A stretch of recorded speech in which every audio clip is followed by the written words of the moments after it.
오늘의 주제는 관우의 실제 무공은 관우는 왜, 어떻게 신으로 격상되었을까요? 대부분의 사람들은 여포를 제외하면 관우의 무공이 가장 뛰어나다는 데에 이견이 없을 것입니다. 삼국지에서 모두가 경탄하는 그 관우의 무공을 나타내는 장면들이 있죠. 먼저 동탁토벌전에서 관우가 술이 식기 전에 화웅의 목을 베고 돌아와서 술을 마시는 장면이 있잖아요. 그 다음에 원소의 최고 장수들이었던 알량과 문추를 너무도 손쉽게 이기는 장면이죠. 다음으로 인상적인 장면은 관우가 조조로부터 막 탈출을 하는데 두 형수를 모시고 5 관문을 통과해요. 그 가운데 6명의 위나라 장수들을 단 칼에 죽여버리는 장면입니다. 이제 저와 함께 역사의 진실 속으로 들어가시겠습니다.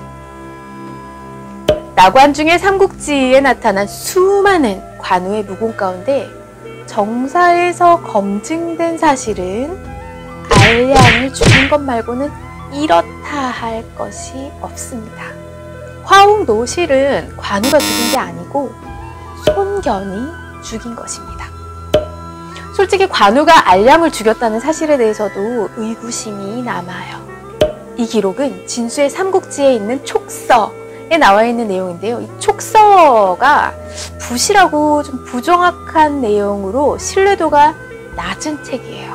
진수의 삼국지의 위서는 상대적으로 신뢰도가 높은데 이 위서에 뭐라고 나와 있냐면 단지 조조가 장료와 관우를 선봉으로 삼아서 원수의 군대를 격파하고 알량을 죽였다고만 돼 있거든요. 그러니까 관우가 알량을 죽였다는 것도 사실이 입증되지 않은 이야기로 그저 촉사람들의 구전으로 내려오는 이야기일 수 있다는 말입니다. 관우의 무공 정도를 논할 때는 장료, 서황, 감령 등을 비롯한 여러 장수의 기록을 비교하는 것이 좋은데요.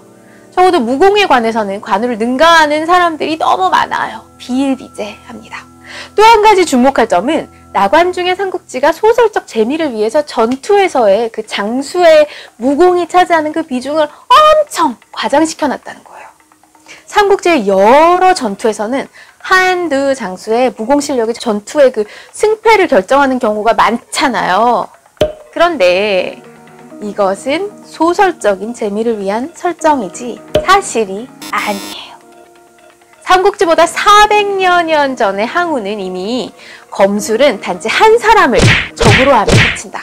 그러니까 이 말은 실제로 한 사람의 무공이 아무리 뛰어나도 그건 한 사람한테만 적용이 된다는 거죠. 아무리 뛰어나도 그 상대가 3명에서 5명을 넘기는 힘들다는 말입니다. 나관중의 삼국지에는 마치 조조가 관우를 막 구세주인 양 대우한 것으로 나오는데 이것도 사실이 아닙니다. 지나치게 과장됐어요.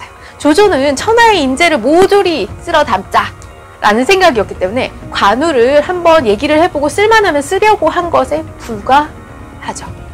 근데 나관중의 삼국지에는 관우가 항복 조건으로 조조에게 항복하는 것이 아니라 황제에게 항복하는 것이며 유비가 있는 곳이면 어느 곳이든지 달려가겠다 고 조건을 달았다고 나와 있는데요. 이것 또한 사실이 아닙니다. 만약에 정말 이렇게 했다면 패장이 왜 이렇게 말이 많아? 그리고 당장 죽여버리지 않았을까요? 관우가 조조에게 사로잡혔을 때 그가 받은 관직이 뭐였냐면 편장군이에요. 편장군도 장군직이기는 한데 따지고 보면 최하위 장군이에요. 편장군은 별난시의 임시로 설정되는 그런 자포장군의 일종인데요. 그때 장군의 직급이 어떻게 됐냐면 대장군, 거기장군, 좌장군, 전장군, 우장군, 후장군, 자포장군, 마지막. 관우는 근데 이 편장군이라는 관등을 가문의 영예로 여기게 돼요. 왜일까요? 생각해보세요. 관우의 이전 관등은 일개, 현의, 마궁수 등의 그런 미관 말직이었어요. 그런데 그러던 그가 황제로부터 장군의 관등을 받은 거잖아요. 영예로운 거죠. 오관참장. 이 말은 관우가 두 형수를 모시고 5관을 통과하면서 혼자 6명의 장수를 단 칼에 죽였다는 것을 가르치는데요. 결론적으로 말씀드리면 이것 또한 사실이 아닙니다. 나관중의 삼국지의 경로로 관우가 만약에 탈출했다면 약 450km 이상 북쪽으로 올라갔다가 다시 300km 이상 연안 땅으로 가야 하는데 이것은 현실적으로 어려워요.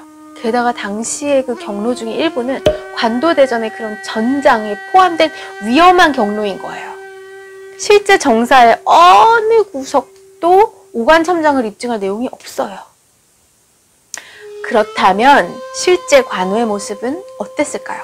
두 가지 가능성이 있습니다. 하나는 전쟁 중에 혼자서 원소 진영으로 내달려가지고 투항했을 가능성이고, 또 다른 하나는 두 형수와 함께 허창에서 연암으로 남행했을 가능성이에요. 실제 기록을 보겠습니다. 위서 무제기에 있는 기록인데요. 알량과 문추가 모두 죽자 원소의 군대는 크게 동요했다. 조조는 군대를 돌려 관도로 보냈다. 원소가 약무를 지키자 관우는 유비에게로 도망쳤다. 그러니까 하여튼 관우는 단신으로 원소 진영으로 내달려가지고 막 도망쳤거나, 만약에 두 형수를 같이 데리고 갔다면 조조의 눈을 피해서 허창에서 연암으로 직행해서 바로 유비한테 돌아간 거죠.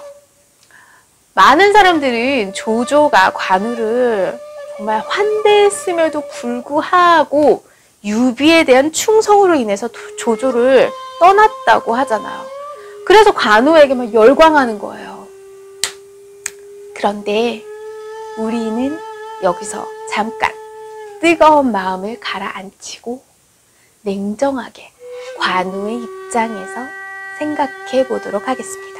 관우가 조조에게 투항할 때 그의 나이는 40대 초반 정도로 생각이 되는데요. 요즘으로 치면 50대 후반에서 60대 정도의 나이에 해당이 됩니다. 그는 조조에게 장군의 관직을 받기는 했는데 위나라에서 출세하기 너무 어려울 것 같은 거예요. 위나라는 그래서 인재바다라고 할 정도로 너무 많은 인재들이 있는 거예요. 만약에 그가 유비에게로 간다면 어떻게 돼요? 당연히 유비 바로 다음에 2인자의 자리를 차지하게 되는 거죠. 여기서 잠깐 생각해보면 중소기업의 임원이 대기업의 영업직 그런 임시 사원으로 들어갈 수 있을까요? 삼국지 여러 군데에서 나타나듯이 관우는 무척이나 자존심이 센 사람이었어요. 그의 고뇌는 정사에서도 표현이 돼 있어요. 단식하면서 말하기를 조조공께서 저를 후하게 대해주셨지만 저는 유비를 배신할 수 없습니다. 이때 관우의 탄식은 어떤 탄식일까요? 그동안의 그의 많은 고뇌와 갈등을 반영하는 게 아닐까요? 하지만 그는 끝내 유비를 선택했고 그의 이러한 선택은 충성을 강조했던 전제주의적인 동양에서 그를 숭상함을 뛰어넘어서 급기야는 신으로 추앙하게 된 이유가 되었습니다. 관우가 충의의 화신으로 재탄생하고 신격화하는 데는 주자와 명나라의 촉한 공정이 절대적인 영향을 미쳤는데요. 관우가 빈털터리인 유비에게로 돌아갔다는 사실은 당시 충성을 강조하던 사회에 대단한 카타르시스를 제공한 거예요.